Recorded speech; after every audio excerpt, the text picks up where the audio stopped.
আমাদের মিলন ভাই হ্যাঁ প্ল্যানিং করেই আসছে, প্ল্যানিং করে এসে গোবর না বলে আমারটা বলে আমি চলো ওকে লটারি উঠাচ্ছে।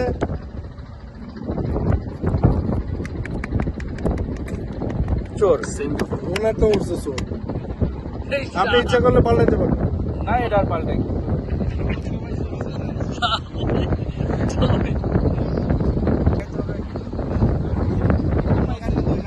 চোর মানে যেটা পাওয়া হবে ওটা মানে ফালাই দিতে হবে। থেকেই দুষ্টু পাজি, যেখানে যায় সেখানে অকারেন্স করে। তো এই ছেলেটা ওর ফ্যামিলি একটা প্রোগ্রাম ছিল এক পাশে ছোট, তো বাবার সাথে যাবে, বলছে বাবা আমি যাবই। তার বাবা বলছে না তোরে আমি নিব না। কেন বাবা? তুই যেখানে যাস সেখানে গেলেই তুই কিছু না কিছু অকারেন্স করে আসিস। বলছে না বাবা আমি যাবই। দেখছে ছোট বাচ্চা যাবে, নিয়ে যাই, তবে তুই কোনো কথা বলতে পারবি না। ঠিক আছে কথা বলবো না বাবা। প্রোগ্রামে গেছে, কথা বলবে না, বসে আছে, রুমের মধ্যে বসায় রাখছে।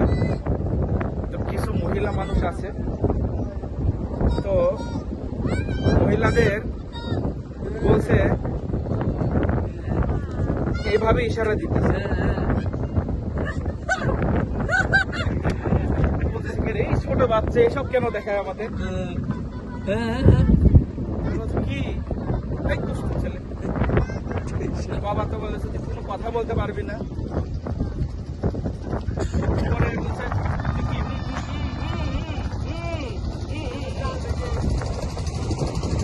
পরে বলছে ছেলে তো খুব দুষ্ট।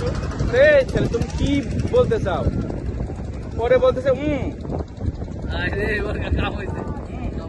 বলে যে ছেলে তো চরম দুষ্ট, এরকম কেন করে? খালি আঙ্গুলের ইশারা দেখায়। পরে বলছে কি? পরে বলতেছে পরে বলছে তুমি। পরে ধরে ওই ছেলেরা মার দিছে, মার দেওয়ার পরে আঙ্গুলেও খোঁচা দিছে। বিশ্বাস না হলে সে বড় হয়েছে, আঙ্গুল দেখতে পারে। তারপরে তার বাবারে ধরে নিয়ে আসতে, পরে বলছে বাবা তোরে যেখানে নিয়ে যাই সেখানে তুই অকারেন্স করিস, এরকম কেন করলি, কি হয়েছে? বাবা তুমি তো বলছো চুপ চুপ থাকতে হবে, এজন্য আমি চুপ আছি।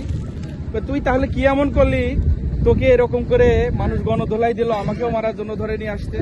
পরে বলছে বাবা আমি তো দাওয়াত খাইতে আসছি, দাওয়াত খাইতে এসে এখন জিজ্ঞাইছি যে আপু তোমরা মেয়ে পক্ষ না ছেলে পক্ষ? তো মেয়ে পক্ষ বলে নাই, ছেলে পক্ষ বলে নাই, তো গোয়া মারা দিতে আইছো না গোয়া মারতে আইছো? পরে ধরে আঙ্গুল কেটে দিচ্ছে।